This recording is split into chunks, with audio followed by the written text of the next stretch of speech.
Right, boom, we're back. Squeeze the Neck podcast, and today, as you can see, we're at the wonderful Gauntlet in Ealing, Broadway, I think we are. Yes. With my new mate, Neto Nunes. Did I say it right? Yeah. Very good. Thank you for having me, brother. Thank you, man. Thanks for having me here. No, thank you. So I've been here once before, which is when we met at Jonathan Haggerty's seminar. Shout out Jonathan Haggerty if this ever finds you. Yeah. Fantastic seminar. Great seminar, by the way. Seminar. Oh man, the guy's crazy. Brilliant. Yeah. So also, but like, great environment, right? When I came down, you was very friendly to me. You noticed my ears, and we was like long lost brothers, right? But as I say, thank you for having me, mate. Lots to talk about today. Documentary, Cornwall, Brazil, the whole shebang. So before we start, mate, 4th degree, I believe, black belt in Jiu Jitsu. Yeah, that's correct. Good. So I've done my best at the introduction. You tell me who you are, mate. Well, I'm 41 years old. You know, I've been training Jiu Jitsu since I'm 13. Wow. I started back in the days in Brazil, in my hometown. Well, Jiu Jitsu came in my life when I lost my father. You know, so I used to play football, and I started training Jiu Jitsu, and then right after I lost my father in a sudden crash. And that was a crucial moment when my coach kind of took the place as my father and then brought me into Jiu-Jitsu. So I started training Jiu-Jitsu there and never stopped really. So it's been 27 years. Yeah, 28, I think. 28 years, 28 years, yeah. And just a crazy story, man. So I'm just living the dream, really, you know, like living out of Jiu-Jitsu. Well, you're one of these people that's got that big sort of happy personality all the time. I can't imagine you've ever been in a bad mood in your life. So, like, you know, obviously we all have. It's, you know, of course, it's a silly thing to say, but like being from Brazil, which part of Brazil are you from? I'm from central Brazil. Okay. You know, Brasilia, the capital. I was born about 2 hours from there, which is a big city as well. But when I was about 10 years old, I moved to the state of São Paulo. You know, Brazil is in the States, so São Paulo is a state. It's a big state, almost the size of England. Okay. But I used to live in the countryside. That's where I started training Jiu-Jitsu there. So does it work like it is in terms of the state, and there's a city of São Paulo as well? Is that how it works? Yeah. So each state has their own capital, which is the main city. Yeah. But when you talk about a state in Brazil, it's like in America. One state in Brazil is the size of a country in Europe. Right. It's big states. And so I moved to São Paulo when I was about 10 years old, and I grew up in a small city, not a small, but relatively small city compared to the main cities in Brazil. That's where I started training Jiu-Jitsu there. And so I lived there until 2018. Until 2003. That's when I left to Europe. Back in the day, so way back, you've been here a long time now. So I've been here a long time. 20, 25, that's 22 years. My maths is bang on today, guys. Don't worry about that. That's it, But like, this might sound like a silly question, but like Brazilian Jiu-Jitsu is what it's called. Was it big in Brazil when you started? Was Jiu-Jitsu like a big deal, or is not many people do it? Not as big as it is today, you know. Back in the days when I started, it was more of it was very big in the main cities like Rio, São Paulo, Manaus. They were very strong. In the main capitals, they started to grow at the time, but not much on the smaller, like in the countryside, you know. Like these days, Jiu-Jitsu is everywhere. It's literally everywhere in the country there, you know. But it was really hard because all the main events, it should be in Rio or São Paulo, which is like long trips, you know, you have to commit to go. And it was always like the hard part of the game, but I love it. You know, I really love it, and so it's today. But Jiu-Jitsu in Brazil is huge. I mean, every single. But it is everywhere, right? So even in England, it's huge. Yeah, like, I mean, I've been doing Jiu-Jitsu now, coming up nearly 11 years, and like even in my time doing Jiu-Jitsu in England, it's massive. Like when I started, you'd say to people, "Oh, I started doing Jiu-Jitsu." They go, "Oh, you know, like what's that sort of thing?" It was like that kind of level. Do you know what I mean? Whereas now, I think everybody knows what it is. So I can only imagine in Brazil, you would have started in the 90s, I'm assuming, right? I started in 1998. Yeah, so like way back in the day, because like in England at that point, I mean, I'm sure people had, but I would have never heard of Jiu-Jitsu till like way after that, right? So like UFC had a big part to play. I know you've had MMA fights which you come onto and stuff like that. But 2003, when you came to Europe, did you come straight to England or was you traveling around? No. Well, basically, I was in 2003. I come from a very humble background in Brazil. You know, I come from like very poor place, like the favelas. You know, a lot of people don't really understand the favelas in Brazil. When they talk about favelas, they think it's only in Rio or São Paulo. in the hills, but favelas everywhere. In every city, there are favelas, right, in Brazil. I don't come particularly from the really, really bad ones, but I come still from a very harsh environment. And when Jiu-Jitsu came into my life, it changed everything. So 2003, the situation was really hard. My father has passed away a few years back, and my mom was struggling, my family was struggling. At the time, I was a purple belt. And all I used to do is only train and compete, all the time, all day long. I quit school because of Jiu-Jitsu. I quit school at 14 years old, and I only train, all day long, compete all over the country, nationals, worlds, everywhere. And how's that work? You making money from this? Is this what you do for a job? At the time? Yeah. Then, no. Yeah. No, nothing. No, Not doing anything. nothing. I was just only helping my coach, by the way, he's upstairs there. And I was only helping him and training, really, like try to work here and there to pay the trips to go compete. And just the hassle that these guys, this new generation lives today, but it was a lot harder than it is today, Of course, yeah. I mean, a bit different then, right? Where you're not making money from competing and stuff. Yeah, massive difference. But even today, I feel like at the lower belts, blue and purple, if you want to be a young athlete or competitor, you're still not going to make money out of it. Right. It's hard, right? Yeah. They have to commit, they have to find the money to travel, to pay for owners. They start to make money to be able to survive out of the sport later. But anyway, and then I took the decision, it was like, man, I need to do something to help my family. I need to maybe try to go out to Brazil to work, and make a little bit of money, and then I'll come back. And that was like, my life was turned upside down. My mom at the time, she literally sold everything in the house to buy me the ticket to leave. Wow. And I was coming here, I was planning to come with a cousin, which he had already lived abroad. And I have never left the country before, and I was going to come with him to London.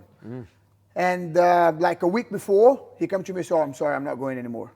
1 week. Brilliant. Yeah, 1 week Great. before. Thanks, bro. And he was like, fuck, sorry, but like, what do I do? I didn't have no other choice. I had to go. I had to. Mum's already sold stuff, right? And my trip was São Paulo, Paris.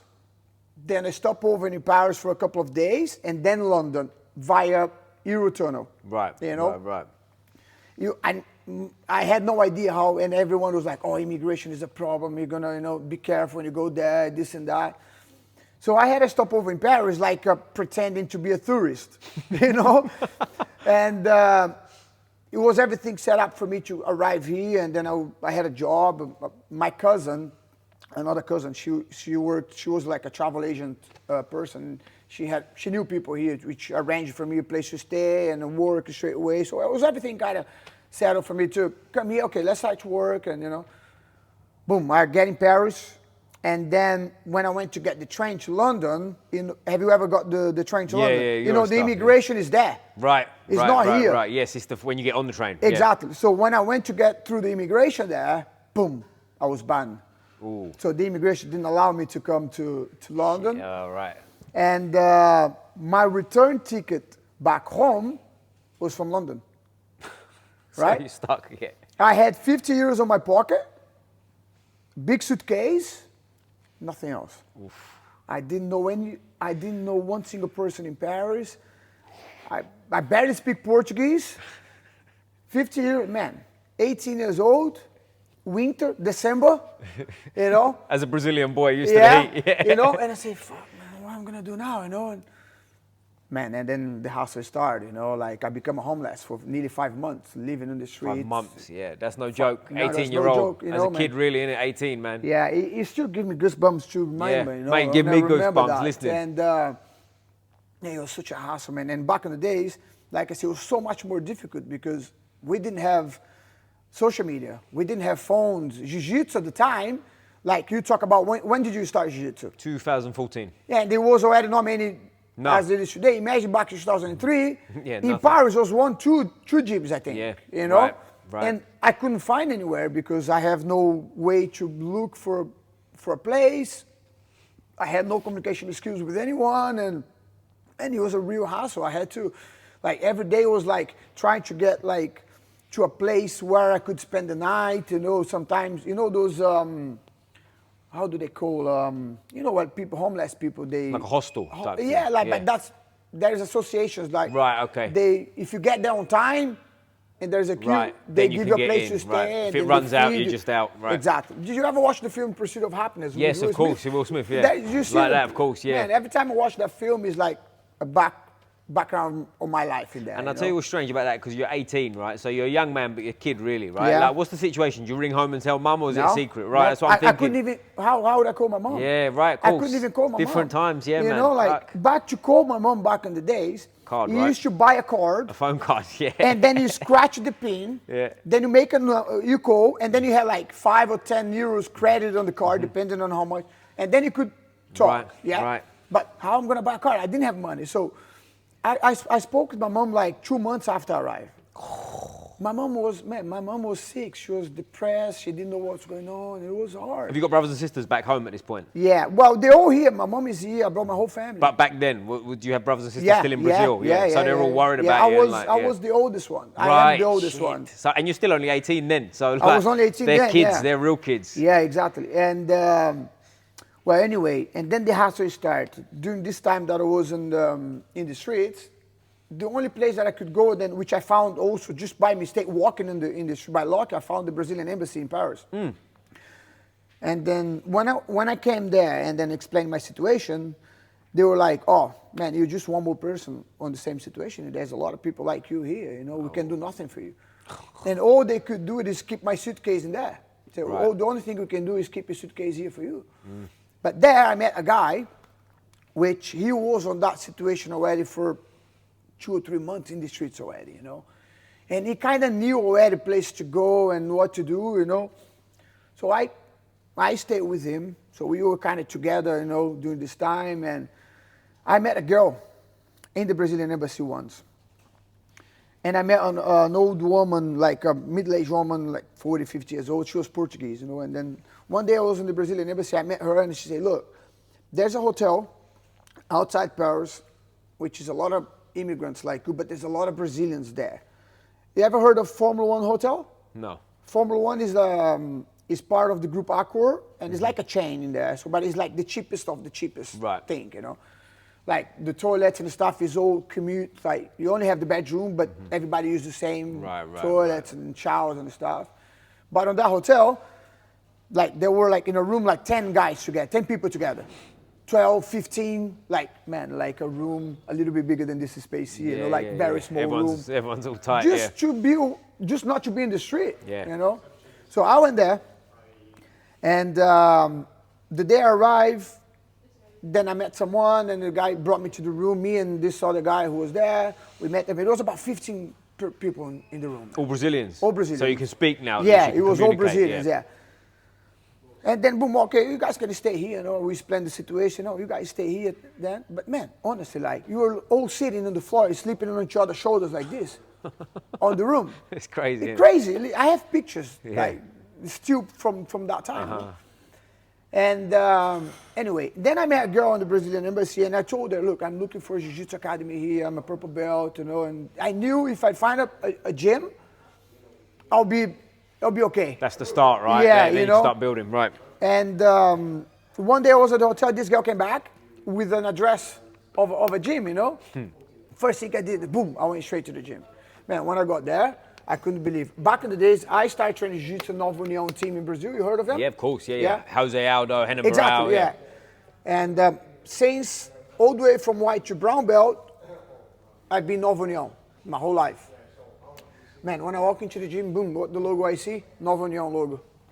I couldn't believe it, you know. Yes. I was literally like, what? Like, then I had my athlete card and stuff, so I introduced myself, and there was a guy there. He was a white belt at the time. He was from Madagascar, but he was insane about Brazil. He loved Brazil. He speak a little bit Portuguese, you know.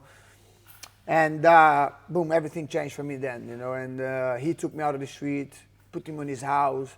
Oh, really? Not out of the street, but I was in a hotel. Yeah, but he really took you in, like. Yeah. Well, the coach at the time was a brown belt, you know. Okay. I was a purple belt, fresh from Brazil, competitor, at my best. Yeah. Man, I got there in the day, even though after all these 5 months on the street, I still got there and literally smashed everybody on the train. Right, you know? And they said, "Man, we need this kid here." You know? Nice. And it was like, okay. And then, man, I was so lucky because every single person in that gym has become a really good friend of mine because every single one has helped me so much, you know. That's cool, It's unbelievable. Like, the documentary is called Jiu Jitsu Saved My Life Twice.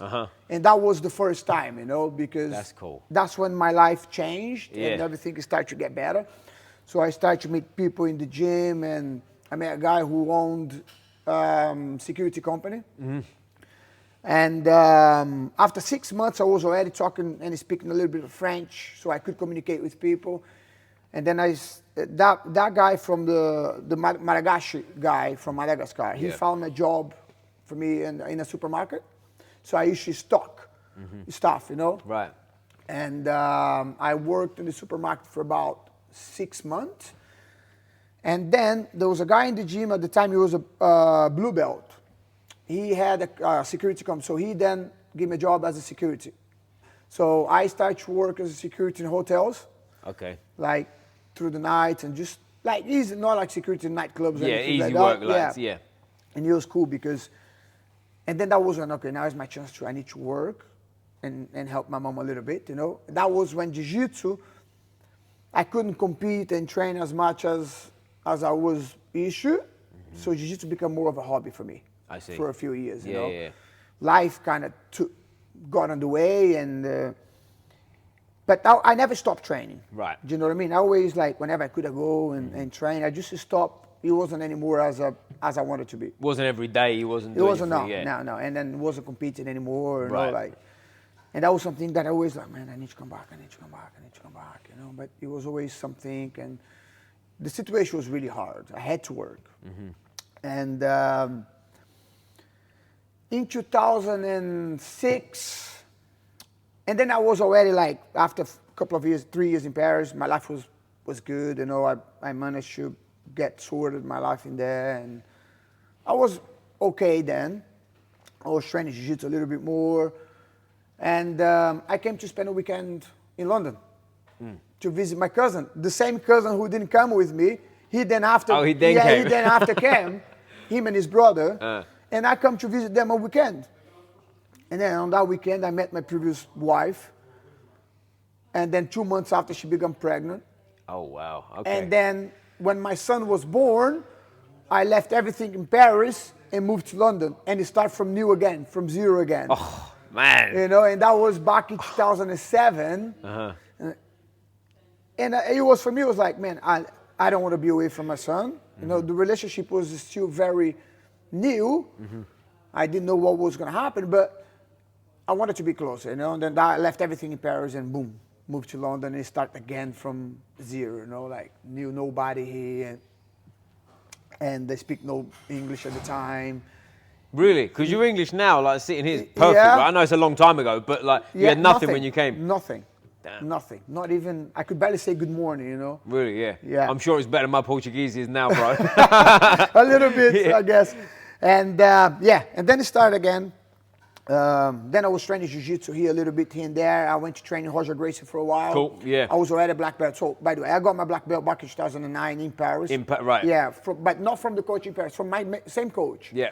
I never got promoted from another coach. Even though I was here, I always make sure that I got promoted from the same coach. You know, he's here with me today. I brought him here. You know? All right, so he's still together now after 28 years. That guy is like a father for me. If it wasn't him, this place wouldn't exist. Really? Yeah. Which I'll come back into We'll that a get little to, bit more, you know.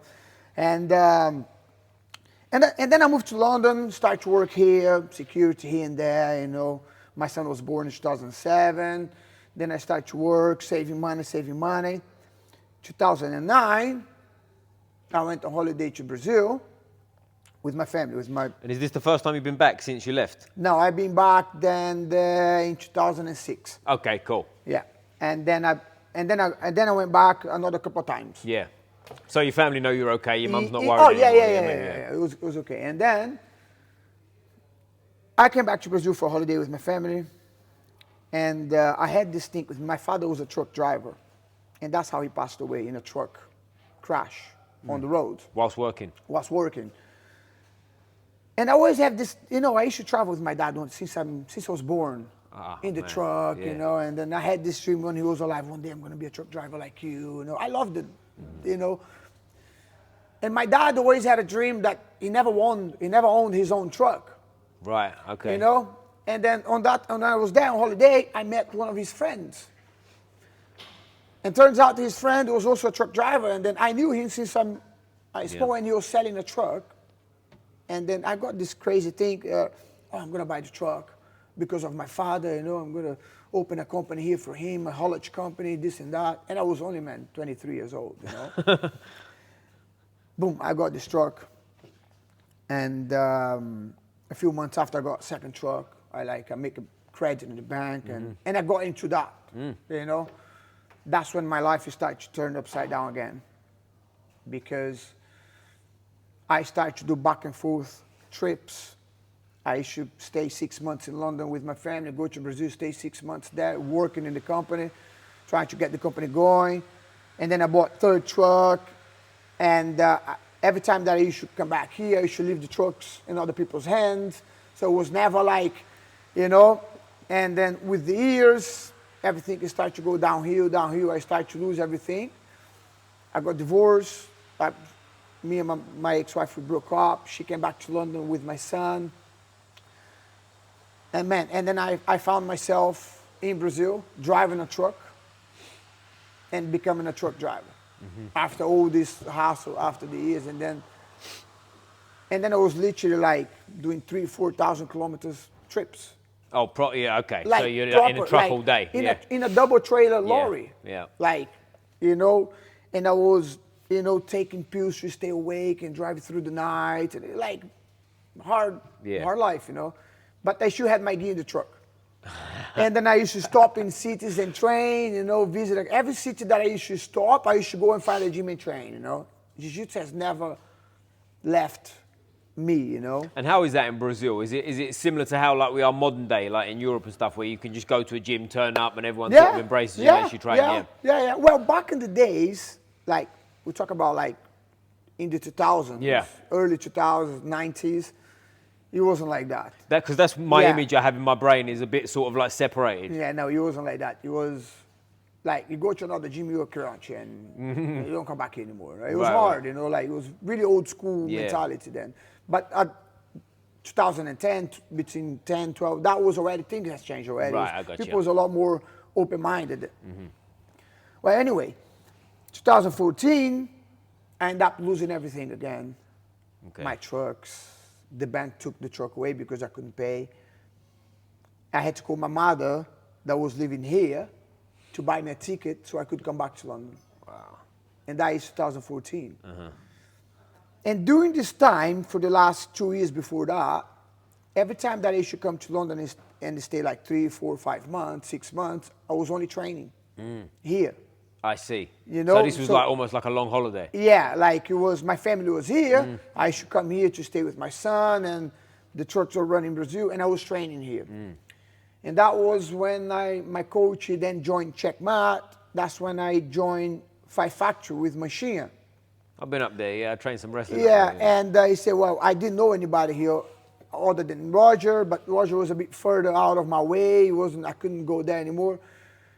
So my coach said, go to this place and start training there. And then that's when I went there and started training with Machine since 2012. So I stayed there for a while, but only when I was here, you know. Right.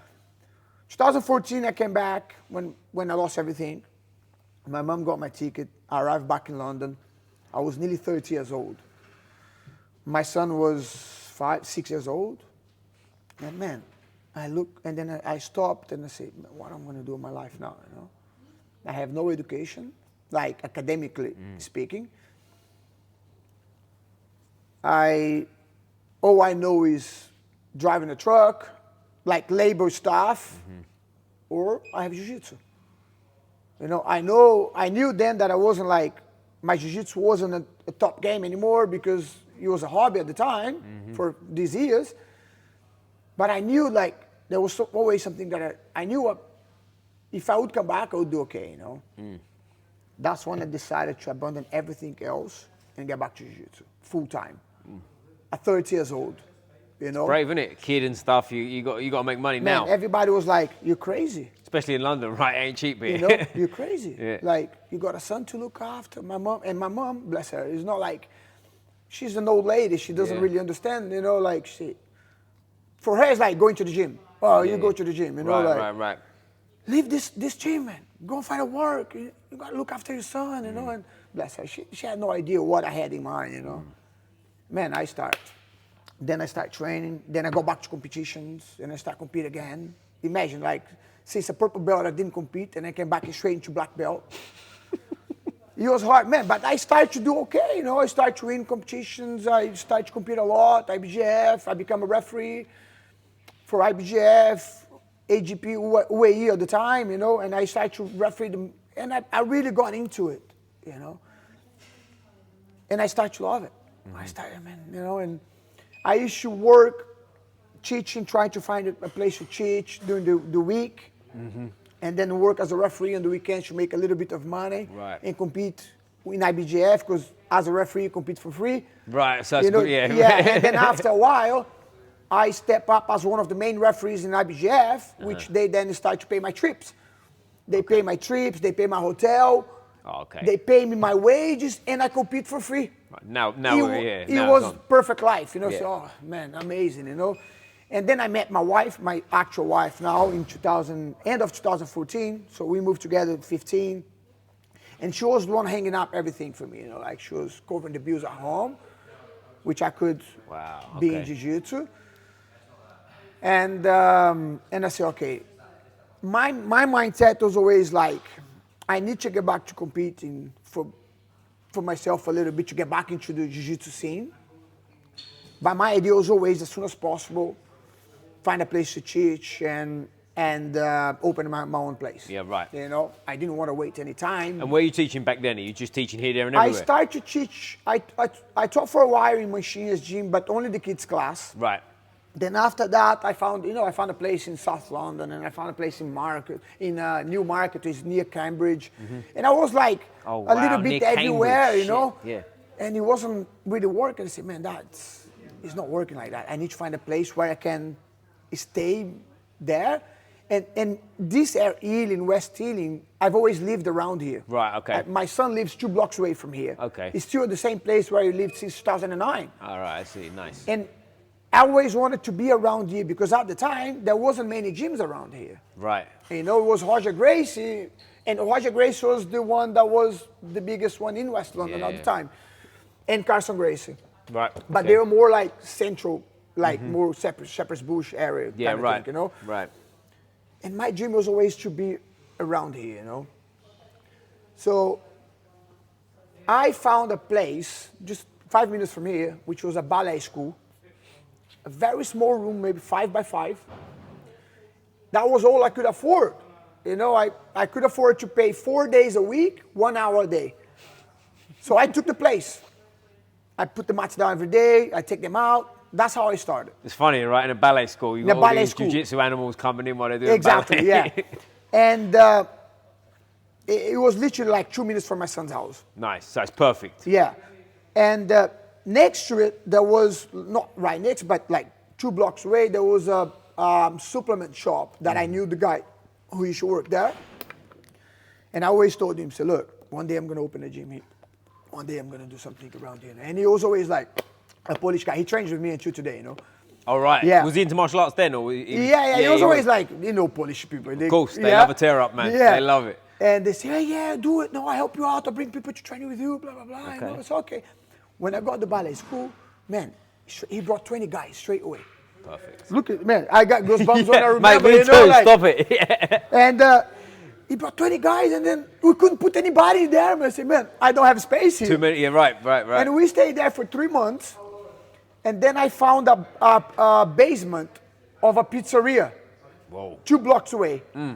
But literally a basement. No windows, no toilet, nothing. But I couldn't rent anywhere else. I had no credit, I had no money. That was the only place that the guy was keen enough to give me, you know? Yeah, right. But then, it was my place. Right. Full time. Ah, so you can train whenever you want. Morning, lunchtime, man, and it's straight to it. Like, the place was like 9 meters long by 4.5 wide. Okay. Very small as well, you know? It's a small basement. But yeah, I was going to say it's a basement. Yeah. And it was like the entry was from the back. It was a back alley. And it was where the rubbish and the bin area is. They had a small door. We go down the stairs, literally like that. Yeah. It's a special type of person that will come there, right? Because a lot of people look at it and go, man, maybe not.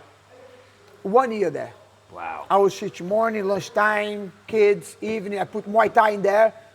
I put 100 students in there. Damn, in a pizza, yeah. In a basement. You know, I have the picture, you'll be like, what? You know? I love stories like that, man, when you hear stuff. And he was like, man, we had at the time, you know who's Alan Fifo? No. You know, Chimaev's coach. Oh, right, yeah, He's okay. my best friend, one of my best friends, you know? Okay, And then we had world champions training there with me. Damn, okay. At the time, Jackson Souza, which was a big name, Yeah, of course, you know, yeah, and then yeah, he yeah. used to come and train there. Fifo used to come and train there. Still around, right? Got his own school. Yeah, now, he's right? still around. And I got Chico Mendes. You know, you heard of Yeah, of Chico course, yeah, Mendes? yeah, Which absolutely, Chico is my best friend. You know, Really? we all training, man. He was insane. In a little basement, we were all like, fuck, this is a place to train, you know? Yeah. Anyway, it was illegal, the place. Right, okay. I have no license. It was hidden, you know? Yeah, not supposed to be in, yeah. Yeah. All of a sudden, one day I got there in the morning, I got a letter through the door from the council. Oh, we know there's a business going on here. We want to come and check it out. I say, fuck, what are we going to do, you know? Yeah. And it was literally at the time where we needed to renew the contract. Right, okay. For another year. Man, I taught the class in the evening. And then after everybody, okay, I'll see you guys tomorrow. I literally unpacked everything. Take the mats out. Take everything out, close, give the guy the key. That's and it. I say, now what I'm going to do? And you didn't tell the students yet? Students don't know. So what I'm going to do now? You know? Yeah. Had no place to go. I found a place. Then I found a school hall. Yep. You know, sports hall. Yeah. In a school in Salford. You know Salford? Yeah, Southall out a little bit. Out, though, isn't it? out that way. And it was awful. I bad, lost yeah. all my students. Of course, they're not going that far, right? They It's didn't too go far. there. Like, man, only a very few people stay with me. I mean, to go from sort of this area to Southall, you're going to have to be dedicated, right? Yeah. This is not just like a hobby you do after work. Forget it, it's over. No. I was trying to, you know, I put everything on it. Right. But it was like, I got desperate because it wasn't working. You know? And the school as well, it goes back to like before, right? You can't, there's only certain times you can use it. Exactly. Only in the evenings, Right. in the school hall. Holidays. It's cold. Yep. You know, man, it was awful. I found then a place 2 blocks away, but also in South, which was a good place. It was a good warehouse. It wasn't like in an industrial estate. It was in a residential area. Okay. And it was hidden behind the houses. Mm-hmm. It was like, hey, buddy. And it was like hidden behind the houses. And it just like the access was very hard, you know.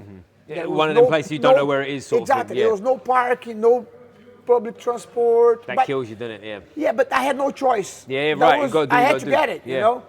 So when we took it, the landlord said, "Look, give me a couple of months, or we're going to tidy up the place for you." And then meanwhile, when he was doing the job, I was going there in the daytime to help him out.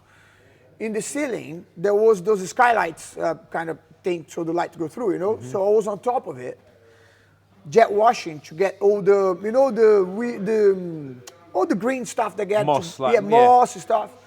And it was like three plastic windows like that in the window on the ceiling. Where's And I this was here? on top of it, jet washing, and I was walking backwards, and I didn't realize, don't I step on it, and I fell through the roof inside the gym, inside the warehouse, but there was no mats or anything, you know. And how far are we talking you for? Like this? Yeah, like Shit. the lower part here. Damn, yeah, It's so. just still very high, I don't know if yeah? you can see on camera, but like, yeah, that's a bad it's- situation. Yeah. When I fell, I put my arms back like that. Jiu Jitsu style. Yeah, I put the arms back, and I kind of just closed my chin down, but I broke both arms, both wrists, Really, yeah. you know. Shit. But man, like, I fell here, like literally here, it was a piece of steel. Like literally, like if I would fell here, I would have died. Yeah. Shit. Unbelievable. Anyway, man, like, it was a hassle to get that place ready. We finally got the it fell place. through the I roof, nearly yeah. died. My arms broke. I took the cast off the next day because I needed to teach. Oh, okay. And I Then we opened the place, and then we started, right? Guys, sorry, we're on camera here. Can you guys not hit the bag, please? Sorry, bro, I'm taking over. Yeah, no, it's all right. It's all right, the mics won't pick it up anyway. No, they'll behave. Anyway, and then we were there for 3.5 years. Years, okay, so it worked out. It was It going. didn't. Oh, it did. Oh. 3.5 years in a real struggle. Like, because of the location, I just couldn't get people in. Well, and this period of time is like jiu-jitsu quite well known now. Yeah, people know it, so they want to train. Like, it's a big deal. I still had at the time people coming from quite a few places to train with me. Right. But the fact that access was so difficult, like no parking, no public transport, there was nothing around it. Right. You know, people just couldn't get into it. And it was a hassle. Anyone who wants to come in by car, man, it was 2 hours from anywhere because you spent half an hour trying to find a place to park. Right. And 3.5 years there, man, I probably got 80 students if. Right. And I was literally only paying the rent, nothing else for 3.5 years. Mm-hmm. And I was in the edge of, man, you got to do something, you know. Did you ever think, fuck this, I'm going back to Brazil? Yeah, exactly. No, not back to Brazil because, you know, my family was here. Of course, right, your mum and my that was here, son right? and staff was here. But with my wife, we said, look, and you were trying to find a place for a year, you know, and then we couldn't find anywhere. Or the place that we found, we couldn't afford it, it was expensive.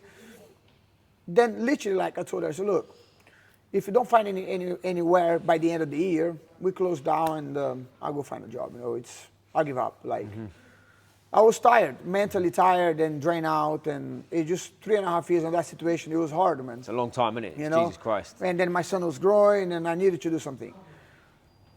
Man, but it's like your life literally changed in a matter of a second. Literally in a matter of a second, you know.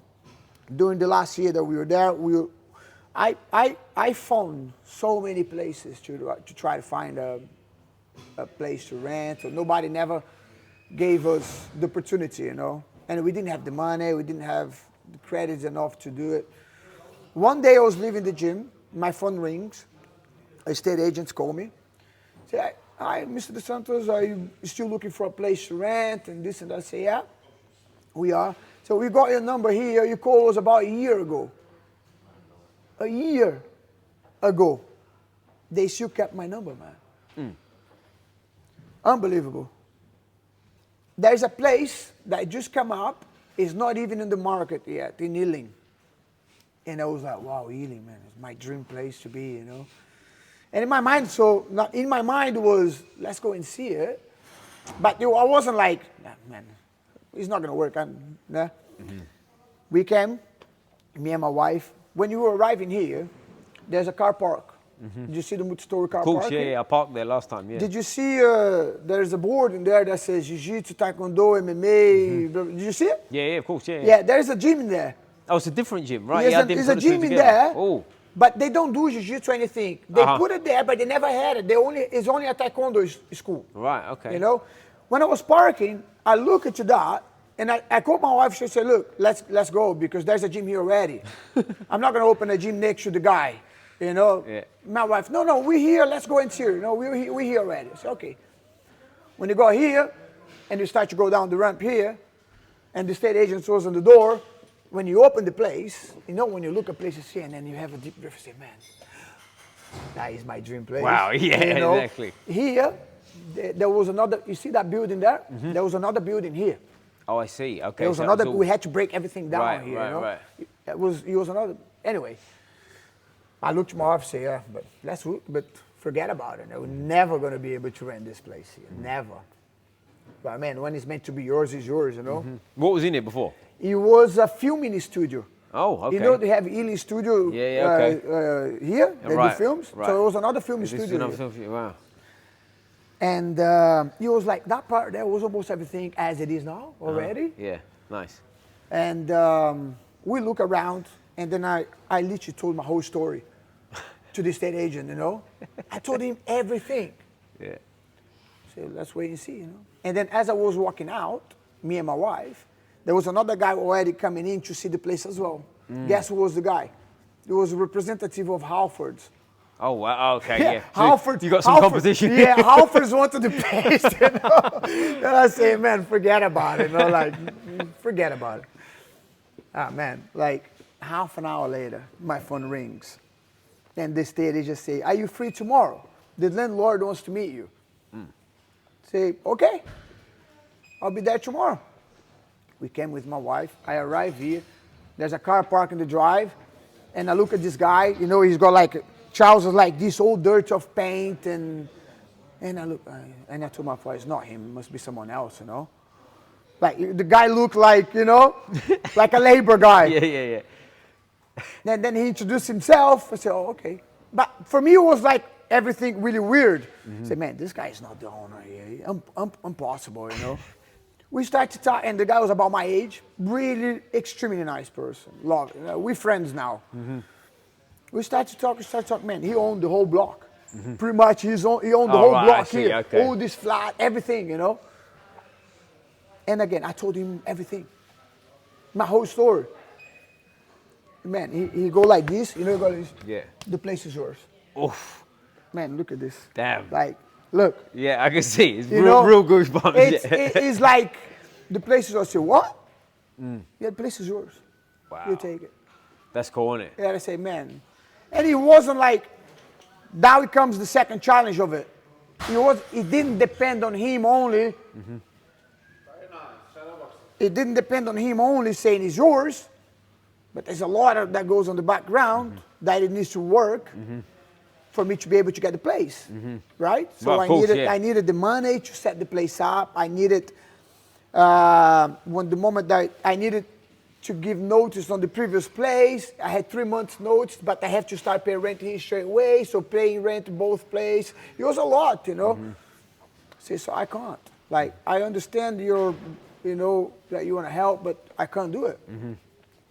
For this, and this, and then I explained everything to him. I say, look, you get the place. And then, plus, we needed to change the license. Which is a big deal. Which is a big deal, you know. The council can give it or not. Right? Just like that, yeah, right? exactly. Depending on one person to give you the license or not. Then you're going to go create a place like that without the right license. You know? Yeah. The council is 2 blocks away. So you can't hide, And it was like, no, look, apply for the license, give notice on your place. When you get the license, and when your notice finish, you start to pay my rent. Man, And what I say, a guy. man, come on, man. Like, What a guy. No, it's hard to believe, right? Yeah, of course, hard yeah, to believe. absolutely. And I couldn't believe it. I said, man, but there was another risk. Because I told my wife, look, we needed to get everything ready for this place. For when the license was conceived, we needed to be ready to go so we don't waste time, you know? Right. And I told my wife, look, let's give notice on the other place anyway. If you don't get the license, then you go back to the Normal job time thing, you know? Man, I took a risk because I had to buy everything. We made a credit, family lend money, you know, like my wife's grandparent gave us some money to help. It was like everything, you know? And at the end of, it was around November time, something like that.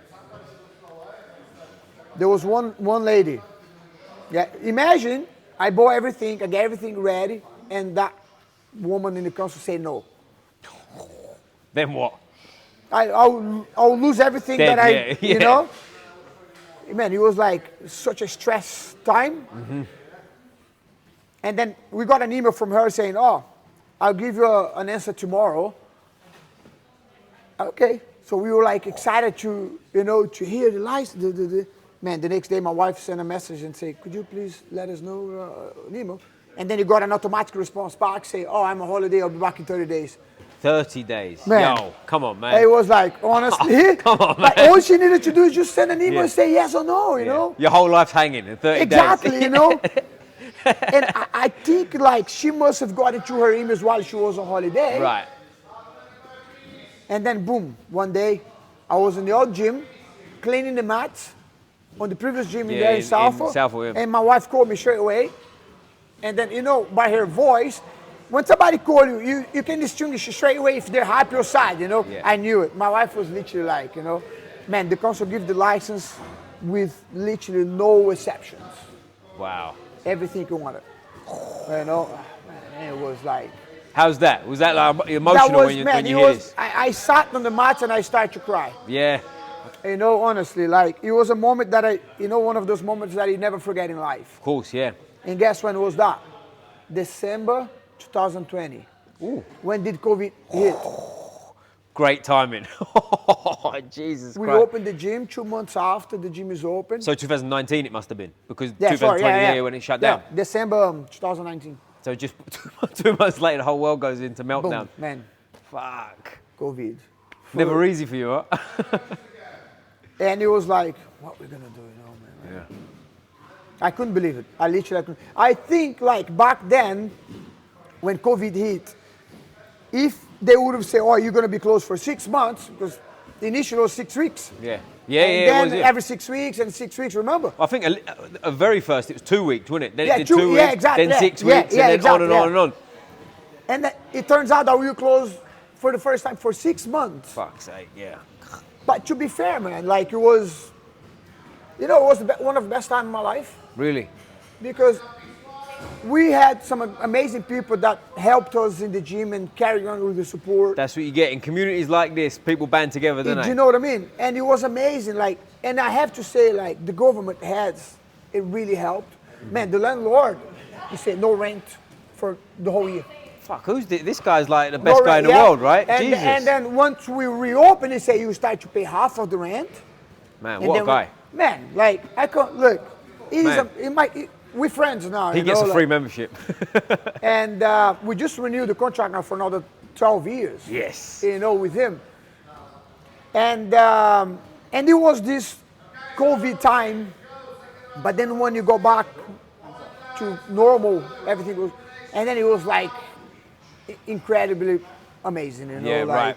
I think all humans, like, they got a lot more conscious about health and, you know, training, the importance of it. And then it was such a massive boom. Yeah, absolutely. Well, I tell you what, You know? when it first opened out again and we was allowed to train and stuff, like, listen, let's be honest, there was people training with each yeah, we other were and whatever, training, right? yeah. But like when it really opened and you was allowed to go back, like, do you remember that feeling? Yeah, That feeling yeah, was it was like amazing. fucking Oh, it born was- again, yeah, right? it was Everything's amazing. back and it was Exactly. so like the sort of, what would you call it? Like the bump from after was almost like amazing. Wasn't it? Like Exactly. people was happy to be on the mat and it was a good time. Yeah, it was amazing. And then since then, man, it's unbelievable what the gym has become. You know, the place itself is more than a gym; it's a community. You know. And for London as well, to have a massive facility like this has got to be one of the biggest places in London, I isn't think it? so. Yeah. I don't know anyone like actually in London that's got a space like this. They have like Fight Zone is quite big. Fight Zone's huge, yes. Sorry, yeah. but Marco they have Cagna, a lot of shout different out. mats in there. You know, Yeah. Marco's my brother. And, Yeah, I love Marco. But I I've been think in over there. terms of one single mat space, open area this is like crazy, this, yeah. I think this is probably the best one around. You know? This is the sort of thing you get if you go like far out of Yeah, London, isn't exactly, it? You know what I mean? yeah. Because in London, like, it's not uncommon to have mat spaces like where we're sitting, Yeah, right? Like yeah. there's some gyms have got little tiny mat spaces exactly. because that's what you're dealing with. Yeah, But exactly. to come here, I mean, you can probably have 2 classes going on at the same time on Yeah, that we mat, do right? sometimes, yeah, 2 right. classes. Yeah, and you do how many disciplines in this place? We do Jiu-Jitsu, Muay Thai, MMA, boxing. Gi and no gi as well, right? Gi and no gi, Yeah. kids classes, yoga. Man, it's got everything. Yeah, in here, you know, like and it's- strength and conditioning, I'm assuming? The strength Because I can conditioning see we have. gym gear and all sorts of stuff going on. Yeah, we have a here. gym in there. We Yeah. have a sauna. We have a physio room upstairs. We have another small mats upstairs where it's for jiu-jitsu introduction classes. You know? Nice. Okay, you got all that stuff going Yeah. on too. Anyone who comes for the first time trains jiu-jitsu, there's no approach with jiu-jitsu. They have a private class upstairs. That's cool, isn't it? You know, that's it's separate pretty mat. unique as well, isn't it? I don't Yeah. think there's probably many places to do No, that. Exactly. And then everything that I always wanted to do, this place allowed me to do it, you know. And for me, really is like what we build here, more than building a gym full of competitors and champions, is a community. You know? Yeah. This is the main goal, really. You know, helping people through the sport and helping people through jiu-jitsu. You know, man, we've changed so many people's lives inside this gym. Well, ultimately, You know? that's more important in a lot of ways than competition, really, right? Because the most people that come through a gym like this, they don't want to fight, they don't want to compete, right? But they Man, still want to train. More than 90% of everyone is who's it that much? here. Yeah, exactly. And I think, to be fair with you, most gyms, yeah, if you look at it, like yeah. the competition side of it is the minority of the gym. It's 10%, if so. You know, and when you see the over picture, how much impact jiu-jitsu or the sport can have in people's life. You impact a lot more people, normal people, than you do with the competitors and the athletes. Right. By far, By far. And I think a lot of people neglect that. They don't understand it because people are so driven to competition and seeing that side of it. They end up forgetting the rest of it. You know, and for me, it's the other way around because Jiu-Jitsu has changed my life in such a way, not only my life, but the life of everyone around me, my family, my coach that is here today. And for me, it's a lot more important that not a lot more, of course, both sides is important, the competition side and not the commercial, but the other side of the gym. When the satisfaction that I have when somebody come and talk to me and say, man, thank you so much. Like since I joined this gym, my life has changed. People who's battling with depression, people who's battling with problems at home, getting kids out of the streets, and when you actually start to look at those stats, man, you say, man, this is just it's so amazing, isn't it? know? And also, like what I said to you at the start, I think when we come here, coming into a gym like this, and there's a lot of them now in London where they didn't used to be. You come into a gym like this and straight away the energy's good, everyone's happy, and it makes you like. First time I came here, for example, when I came to, it's a seminar, so it's not even a training session with you guys, but it's a very kind of like, fuck, I want to come back here. Do you know what I mean? And that is probably as much a part of it as the training itself, right? Because again, and I've said this on here before about places, if you go back a little while in time, you go to certain gyms in London and it was like, and it was like, fuck. And people is thrown in the middle of the class and they go and train with those guys. Never trained jiu-jitsu before. Throw the guy in the middle of the class and get beat up. The guy never come back to jiu-jitsu. And he doesn't want to do jiu-jitsu ever again, does he? Exactly. Yeah. But like as I say, you come here now, if you look around the mats now, everyone here is obviously not a fighter, right? But they're coming here, everyone's training hard, and everyone's got like smiles on their faces and whatnot. You know, there's kids in classes. Exactly. Father and kid. Yeah. This too. His father and son, they train jiu-jitsu with me. And this is the thing. It's like, it's so amazing, the community that we grow in here, and then it's unbelievable, man. Like for me, number one is priority to the gym is the well-being of everyone, and then I need everyone who walks to this gym first time to feel, man, this is the place I want to be back. Yeah. Regardless who you are, we treat everyone here with massive, respect. You see our motto there is respect above all. Respect above all, yeah. You can't see it on there, but I'll take a picture, yeah. Exactly, but it's exactly that, like making people feel welcome, making people feel happy, make sure that time that they're inside is worth it. Well, mate, I said to you before, I'm going to come train. I'm definitely going to come train. Come, man, you're going to love it. the ball, but we get it. Where's the name come from? What's Gauntlet? Where did that come from? That's a funny story. Okay, let's go. Well, you know what the Gauntlet is? Yeah, of course, yeah. I love medieval history. Because, sorry, just to cut you off, on the wall over there, you've got like the two knights' armor, which is like the first thing you see when you come in, and it's super cool. I like it. And back when we tried to find a name, and my father-in-law and my wife, they are a lot into history, and medieval history. So my grandfather came with why don't you put Gauntlet? And I was at the same time saying, but why? What's Gauntlet? And then they like to explain the history behind, and I went to do some research. So back in the days, medieval time, if you were knights, let's say you're a knight, I'm a knight, and we had a problem, and I want to challenge you for a fight, we should go in front of the king. I will tell the king what's the problem or the issue I had with you. The gauntlet is the hand, the armor, I take my gauntlet off, throw it on the floor. And if you want to accept the challenge, you have to pick up my gauntlet. And then we should go to fight. The gauntlet challenge, you ever see the jousting? Yeah. They go with the horse and ride across. This is the gauntlet challenge. Right. Oh, is that okay? That is the gauntlet challenge. I so knew they the bit fight with to the hand. death in there, Yeah. And that's the history behind. Right. This is why the logo you see on one side is a gauntlet, the other side is the hand with the gi. That's interesting. Yeah, I didn't know the second piece. I knew the hand bit. I didn't know. That's the gauntlet challenge in there. Yeah. So and I love it. I say, yeah. boom, that's it. Yeah, you know, that's it, done. Like any Sold. Brazilian who walks to the gym and say, what's that name? They don't Right. get it. But they don't get it. I don't bet care. a lot of English people wouldn't even now, right? Yeah, So but yeah. English people, they don't know. They probably don't know the whole history. They'll probably be like me. They know a but little at least bit. they know what's Gauntlet. Yeah, you know? right. And I love it. You know, Yeah, and then it's a that cool one name. makes And it stands out too, doesn't it? You know what I mean? exactly. The And then Gauntlet. everything that I work with has been, London Warriors Cup. Yep. It's also my event. I haven't done for this year, but he has grown massively this event. And it's also to do everything to do with medieval story. Really? Yeah, That's cool, man. everything to do with that. And I'm launching Nights. That's another. Yeah, I that's my noticed that actually fight-wear everywhere. brand now. Yeah. That I'm putting out in the market there as well. And it's all linked To the Gauntlet, everything to the comes Gauntlet, back. London Warriors is like a whole thing together. That's you know, cool, man. And all to do with medieval stuff and fights and respect and armors. I know it comes away a little bit from the traditional martial art like judo or like Japan and samurais and But it don't I matter. follow more. But It all comes from different spots in the world. exactly, doesn't it? what I mean? and I love it. I think it's I been think it's great really since, cool. yeah. But like briefly going back to like you've had 4 MMA fights, you said, and one of them you said was bare knuckle and stuff like but that. he was amateur at the time, Yeah.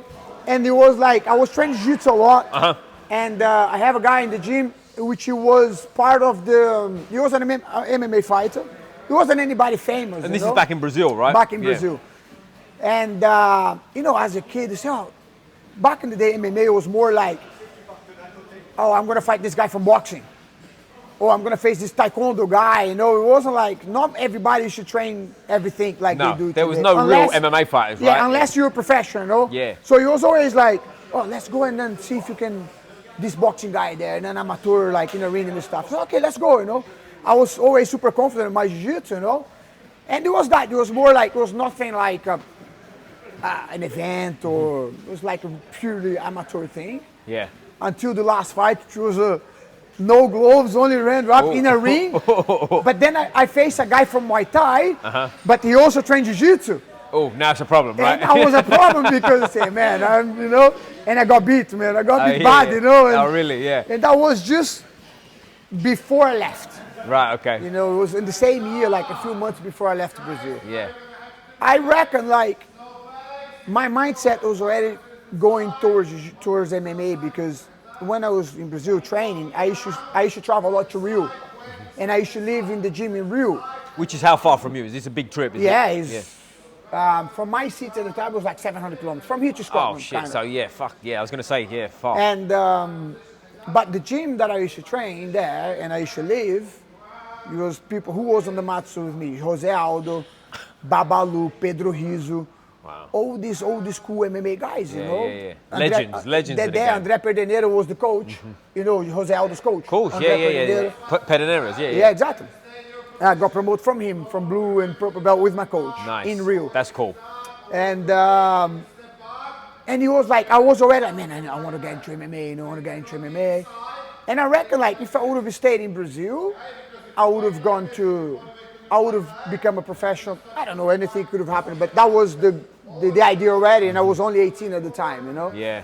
And so I think it was, man, I think everything has been so amazing, the sport. Without that, there'd be no Gauntlet, right? Exactly. We wouldn't be sitting having this conversation Everything now. happens for a reason, Yeah. man. Everything Yeah. happens for a reason. I really truly believe like life is such a crazy thing that your life can change in a matter of seconds. And I can give you 2 examples.